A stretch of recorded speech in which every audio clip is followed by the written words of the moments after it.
evening, CAN TV viewers. Thank you for tuning in tonight. This is the Doty Report, and we are back for another season. That sounds so professional. So we are back for another season. This is our third season being here on CAN TV. I am very excited. My name is Yolanda Gibbons, and I am the host for tonight. The Doty Report on Comprehensive Health is a segment created by the Georgia Doty Comprehensive Health Organization, a nonprofit organization that has been a health advocate, health educator.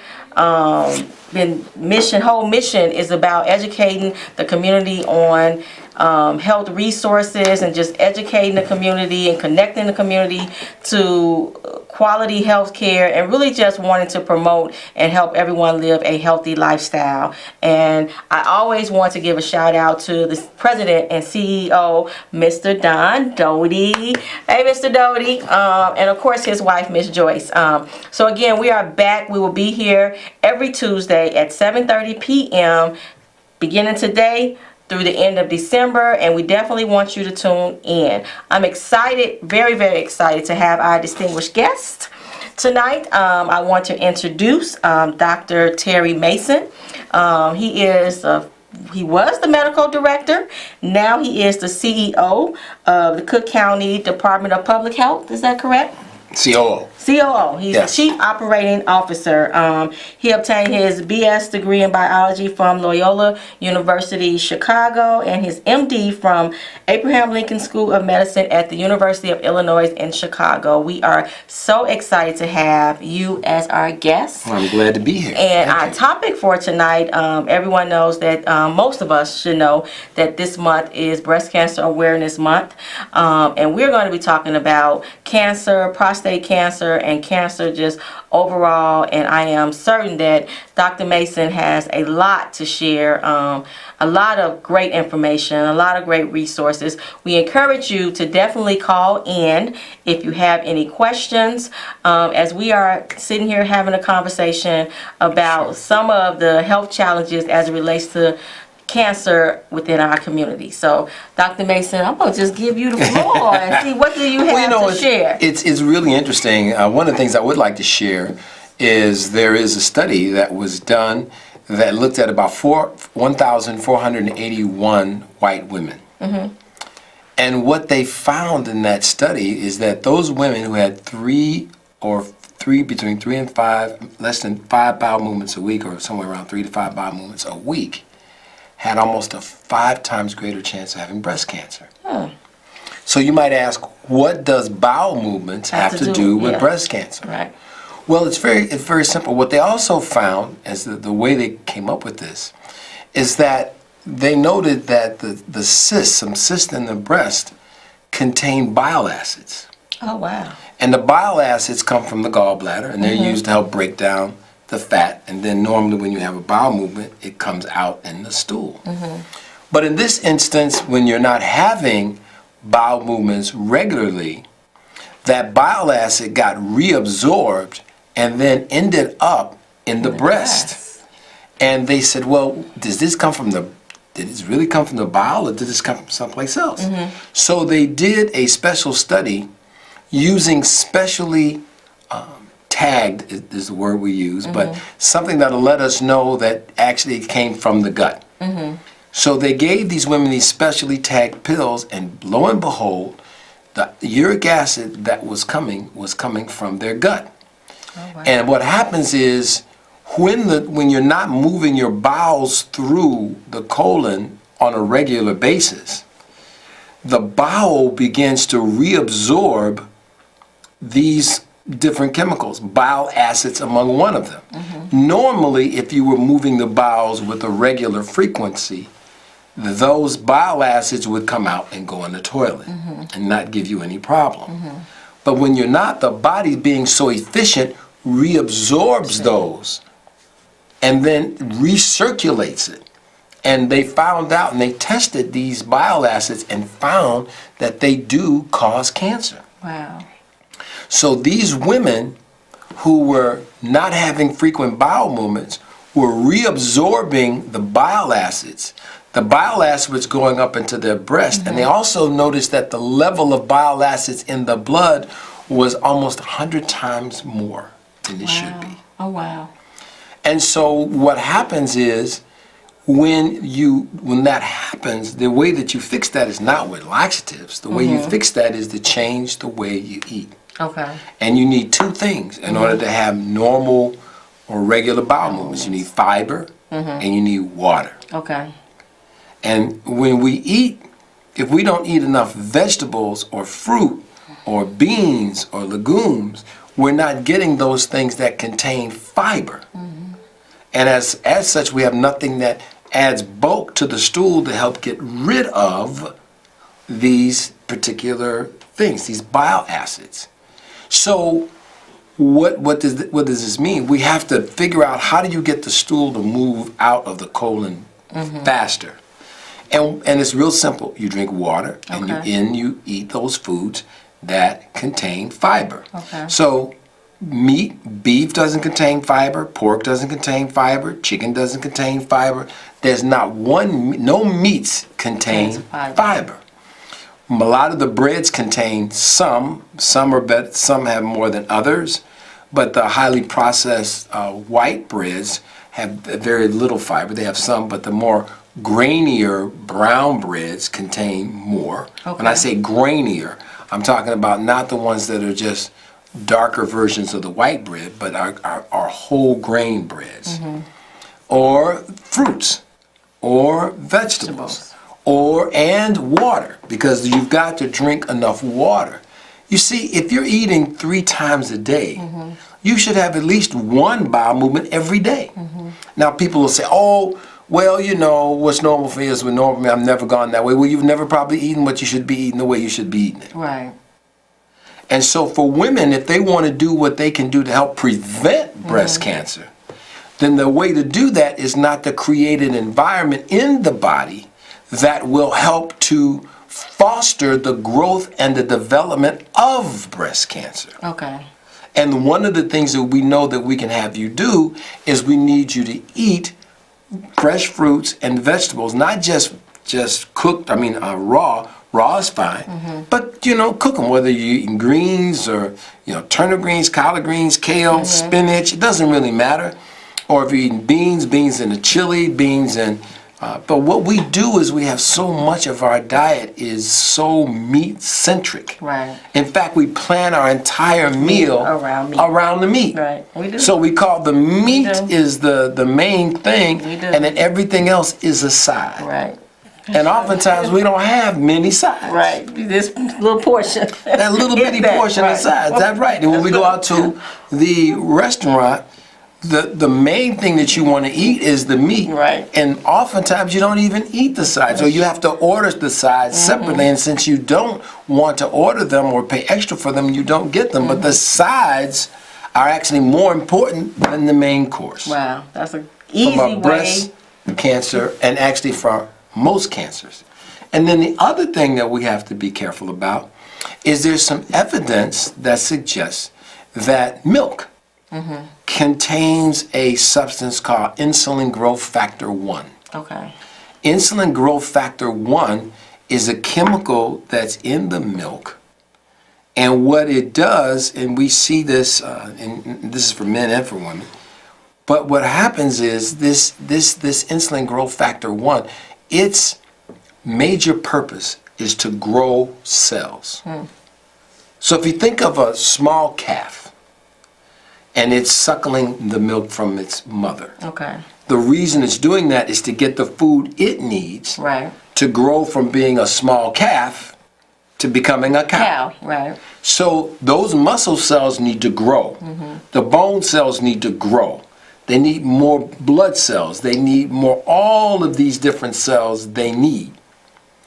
But they need it at a different rate and in a different way than you or I need it.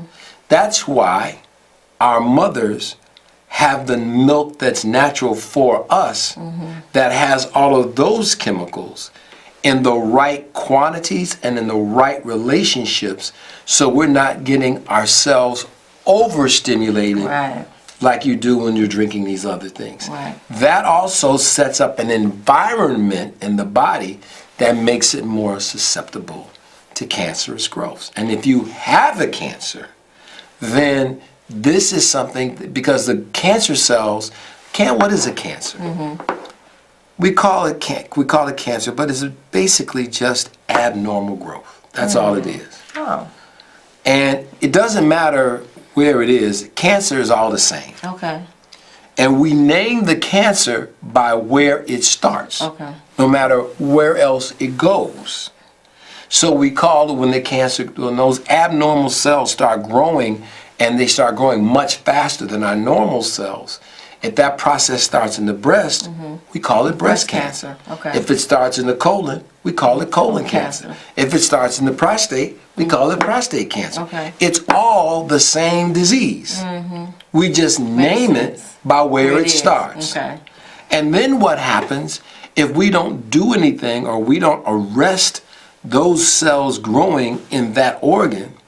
Those cells will then spill into the bloodstream, hit your ride, either the blood or the lymphatics, and travel to the other parts of the body.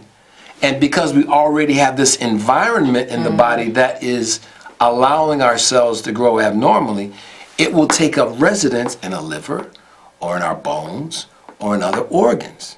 We call that process metastasis. Okay. It's not that you got bone cancer and breast. You rarely ever have two different cancers, rarely. If it started in the breast and now it's in the bone, it's breast cancer that has spread to the bones. Okay. Or breast cancer that spread to the lungs. Or breast cancer that spread to the brain or the liver. But it's still breast cancer, because you name it by the organ where it starts. Okay. Okay. So I have a couple of questions. Sure. The first question is, so is there any truth to cancer being hereditary? Take breast cancer for example. Only 5 to maybe 10% of all the breast cancers are hereditary. Okay. Which means most of them are not. We make a big deal about those that are hereditary, but that's this much of the breast cancer. This much of the breast cancer is not hereditary. Okay. It has nothing to do with your family. The thing that we see is that the way we eat in our families, we pass down from generation to generation. And what we do is that it sets up the same environment in our bodies for us to have these diseases. That makes sense. Does that work? Yeah, it definitely makes sense. You know, because my mom had breast cancer. She's a breast cancer survivor. And, you know, I was told it could be hereditary. So, you know, get your mammogram early. And now I'm telling my daughter, and I've been told it may skip you and it may go to her. And I'm like, okay, what are you talking about? But we have a caller. Caller, are you there? Yes. You have a question? Yes. I'd like to ask the percentage of men getting breast cancer and the percentage of black men getting breast cancer. Okay, I can't tell you the exact percentage, but breast cancer is rare in men. But men do get breast cancer. Okay. And men do get the same kind of similar kind of breast cancer as women get. But it's not very common, but it does happen. And men do have breast cancer, and because we have less breast tissue most of the time, the treatments are very, very similar. Okay. But it is a problem that can be a bad problem for a man, because there's just less tissue there. So the likelihood that it's going to invade the underlying muscle tissue or something like that is much higher. Okay, caller, thanks for calling in. On that note, someone just asked a question. So you have breast cancer, you get your breast removed or your lymph nodes removed, but you still have to have radiation and chemo. Why? Okay, well, remember what I said what cancer is. It's these cells that start growing abnormally. They don't stay in one place. Okay? So the idea that we have about cancers is if we can get it where it's still confined to the organ of origin, then if we take that organ out, we think that we can do our best to try and take away the biggest burden of the cancer cells. However, there are already probably micrometastasis, very microscopic parts that have already gone to other parts of the breast. So what we do is we then give you do a treatment, radiation. Doesn't matter whether it's for the breast, the colon, the prostate, whatever. But what radiation does, it sends a certain kind of energy into your cells that actually stop them from growing. But the problem is with radiation, it stops the good cells and the bad cells. Okay, we have another Which caller? is why we have those complications. Do we have another caller?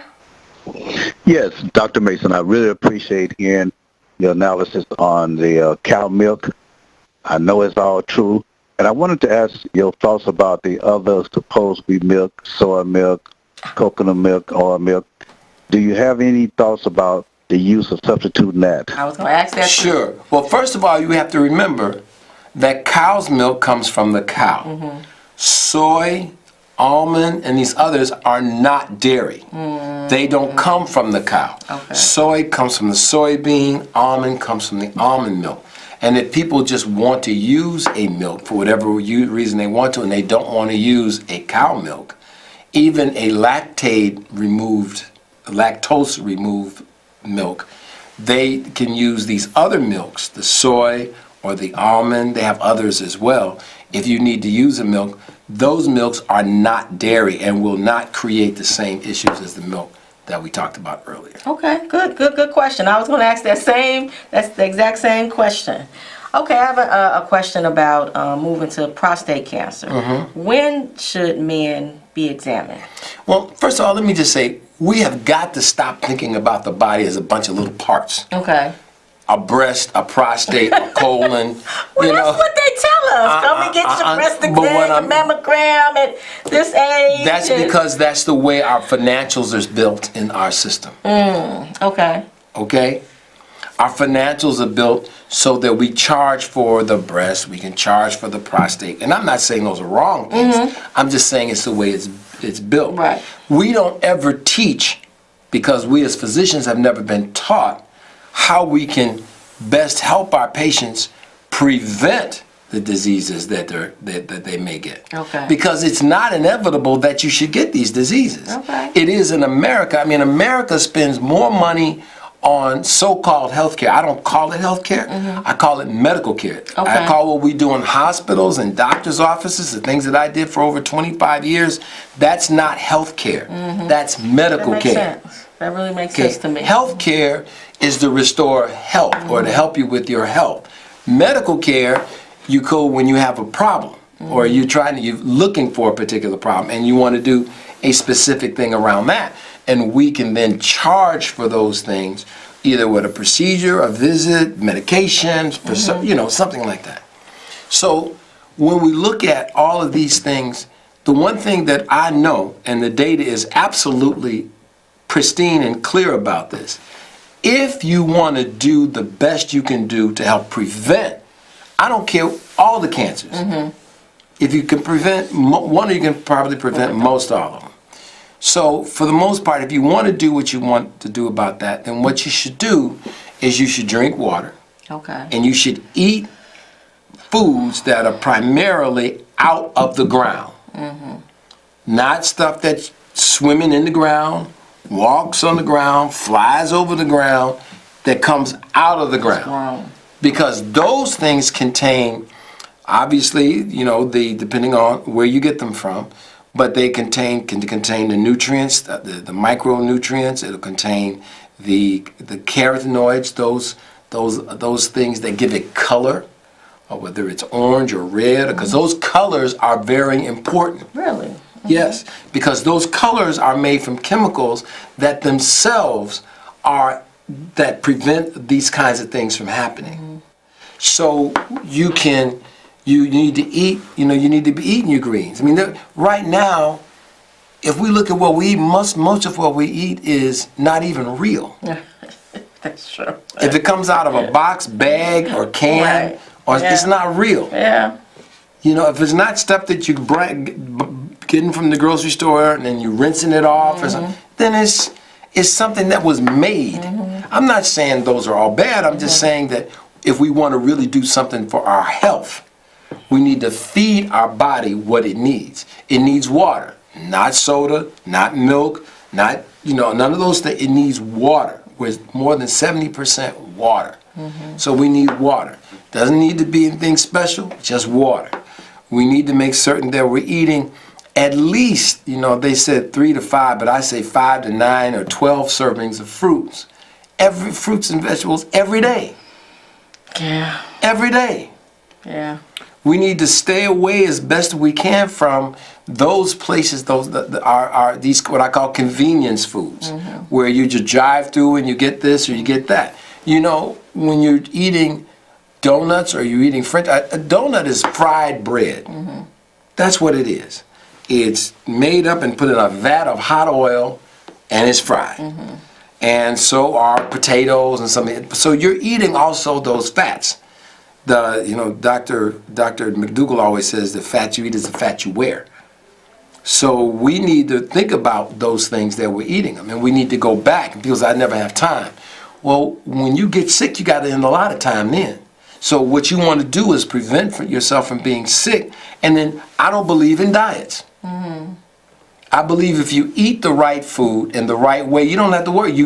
I used to eat a steak every day, a long time ago. But when I changed the way I ate, not for a time. See, a diet is like a project. Right. You start it here, and then you end it there. Then you stop. Then you put on all the weight plus what you do plus, and now you're back. No, you should. I don't believe you should ever go on a diet. I think you should just make a decision to change the way you're going to eat for life. Right. And you'll never have to do a diet again. Right. I agree with that. So you talked about eating the right things. So what about supplements? And so we have a caller. So let me let the caller. Caller, are you there? You have a question? Yes, I'd like some information on colonoscopy. Particularly, yes, can you hear me? Yes, we can hear you. Is the test that comes in the mail okay to use if your last colonoscopy was good for 10 years? Yeah, that's Cologuard. That's a new test that looks for a special. It really is looking for blood in the stool. Okay. Not blood that you can see, but there's blood that this test there's certain chemicals it can pick up. What I would say is that you need to talk to your primary care doctor or your gastroenterologist, who's the best person to determine whether or not you need another colonoscopy or you can use Cologuard. Okay. And there are some recommendations around how you use that. So, like me, I've had a colonoscopy. I had one when I was 50, one when I was 60. So the next one I'm due for is in 3 years when I turn 70. And I'm going to talk to them about that because every colonoscopy I've had has been totally normal. So depending on what the guidelines are, and your gastroenterologist should know those guidelines. Okay? And your primary care doctor should know those guidelines. Okay, great question. That was a great question. I was going to ask about, because we're about to run out of time, about supplements or foods that's saying this is high in fiber and protein, and are those, I know they're not substitutes, but is it important for us? Yeah, I'm gonna tell you. First, you need to get the food. Okay. You cannot substitute for the food. Now, supplements can be important because some of our foods don't contain all the things that they should, depending on where you're buying them from. So you may need to supplement them, but if you're drinking water and you're getting exercise and you're getting your sleep and you are trying to get your vegetables as fresh as you possibly can and you're eating them, some of them raw, like a salad, then your need for supplementation won't be what you think it should be. That's good. And the supplements will never replace what you should get. That's good info. Before we go, what is something that you can share with the viewers about cancer that they need to know? Number one, the best way to prevent cancer is changing the way you eat. Okay. Over 30% of the cancers we have are directly related to eating processed foods. What's processed food? Bacon, hot dogs, salami, all of the processed meats. Those are all of the things that don't look like that naturally. We need to stop eating. We need to cut back tremendously to almost zero of those, of all processed foods. If it comes out of a box, bag, or can, we need to cut back on that. We need to cut back on stuff that we're getting through fast food places. We need to learn to cook, and we don't need, and it's not expensive. It's cheaper because bags of beans are cheap, rice is cheap. That's true. All of these things are cheap. You can go to the store, learn to buy your greens, cook your greens, get your beans, cook your beans, string beans, pole beans, get the things that are in season, and get root vegetables, turnips and radishes and beets. All of those things, especially beets, which are dark colors, because those dark colors contain chemicals that can save your life. Man, Dr. Mason, we have got to have you back. I have so many questions because, in our communities, minority communities, African American communities, cancer just seems to be because we're eating horribly. Yeah, we got and we're stress. We have to talk about stress because stress is important too. We gotta have you back. We gotta have you back soon. I have so many questions, but we gotta go. This is the Doty Report, and we will be here every Tuesday at 7:30 now through the end of December. We have the Georgia Doty Comprehensive Health Organization has an event November 28th. Dr. Mason is the keynote speaker. We're going to be talking about breast and prostate cancer. It's a breast and prostate cancer forum. It's going to be held at the Charles Hayes Center. So look for the information. Go to the website, www.georgiadotyinc.com. They're telling me I got to go. I'll see you guys next Tuesday. Thank you. You're so welcome, and thank your audience. Much.